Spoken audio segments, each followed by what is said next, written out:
Hola a todos, ¿qué tal? ¿Cómo estáis? Bienvenidos al canal y vamos con una nueva reseña. Hoy toca hablar de dos mangas que van de la mano. Hablamos de Oro y Orodent. Estos dos mangas, como digo, publicados por Panini Comics aquí en España, a un precio de 8,50 cada tomo, unas 200 páginas aproximadamente, y tenemos pues el guión de Buronson y sobre todo el dibujo de Kentaro Miura, autor de Berserk, creo que es su obra más conocida, pero aquí tenemos otros trabajos de este autor muy destacables, muy peculiares, y que tengo que decir que me han gustado muchísimo. Sobre todo ya este segundo tomo. Esto es la clave. Y bueno, pese a que se nos pueda vender como tomos autoconclusivos, tomos independientes, eso es un error. Van de la mano, total y absolutamente, ya que este Orodent es una continuación directa de lo que teníamos en este primer tomo. Y bueno, ¿qué es lo que nos van a contar en esta historia? Pues la verdad es que es una historia muy interesante que combinará el género histórico con el de fantasía. Se nos va a presentar a un joven llamado Iba. Iba, como digo, es un joven de temprana edad que tiene muchísima habilidad en su deporte estrella, el kendo. Pero aparte de eso también es un apasionado de la historia y sobre todo pues de la historia de su país. Y bueno, con todo esto va a decidir aventurarse a hacer la ruta de la seda. Pero en ese momento, en ese viaje, va a desaparecer misteriosamente, sin dejar rastro.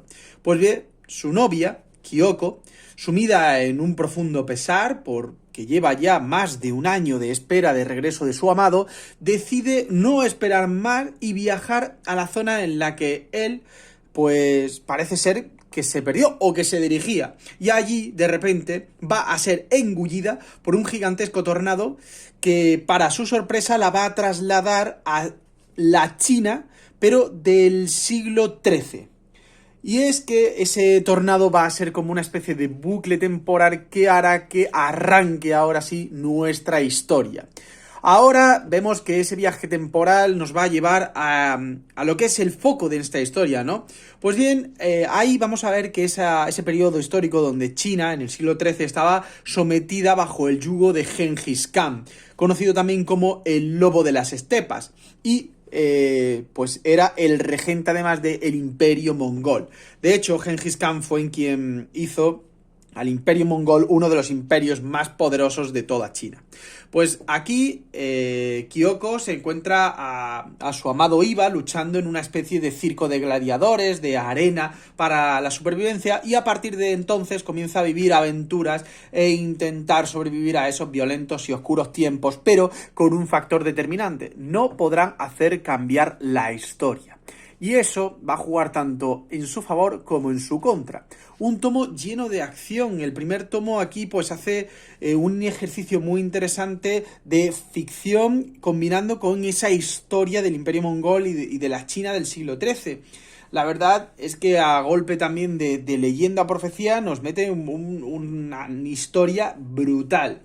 Vemos como el legendario general Samurai, ese legendario también Gengis Khan, hace honor a esas leyendas contadas y se construye pues el clan de Genji, así como ese imperio mongol que hoy día pues prácticamente todos conocemos por ese aporte histórico, por películas, por obras. La verdad es que es muy muy bueno. Y como digo, la historia continúa directamente en el segundo tomo, Orodent. Aquí se publica un año después. Originalmente hablamos de 1989 cuando fue publicada esta obra, 1990 la segunda, y la acción se sitúa pues unos años más tarde. Se centra en el hijo de Iba, llamado Kublai Khan, que también es nombre real, porque es el histórico nieto de Gengis Khan, que intentó invadir Japón en 2 ocasiones.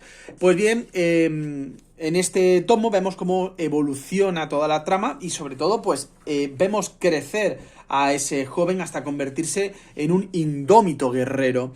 No obstante, lo que vamos a ver aquí, pese a que sea una secuela, también cobra de de un giro nuevo, de una historia propia. Aún así, los personajes derivan y emanan total y directamente del primer tomo. Por eso considero absolutamente imprescindible haberse leído Horro antes de aventurarse con esta obra. Sobre todo por el impacto final y ese golpe o ese giro que tiene que para mí ha sido bestial. Pues bien, como digo, el primer tomo funciona bien como una historia autoconclusiva, aunque este, por el contrario, sí necesita del apoyo del primero. Aquí tenemos más batalla, más trama y más personajes históricos, como por ejemplo Nichiren, fundador de una rama japonesa del budismo, que tiene también bastante importancia dentro de esta historia. Pues bien, la verdad es que, bueno, y en definitiva tengo que decir que son dos mangas que se leen muy ágilmente, que tienen muchísima acción y que es un experimento histórico muy, muy bueno. Muy recomendable si buscáis otras cosas aparte de Berserk de este autor. Estas obras no os va a dejar indiferentes y la verdad es que están muy, muy bien. Y nada más, gente, espero que os haya gustado, que os haya servido para conocer algo nuevo y dicho esto, me despido y nos vemos en el próximo vídeo con más reseñas. ¡Chao!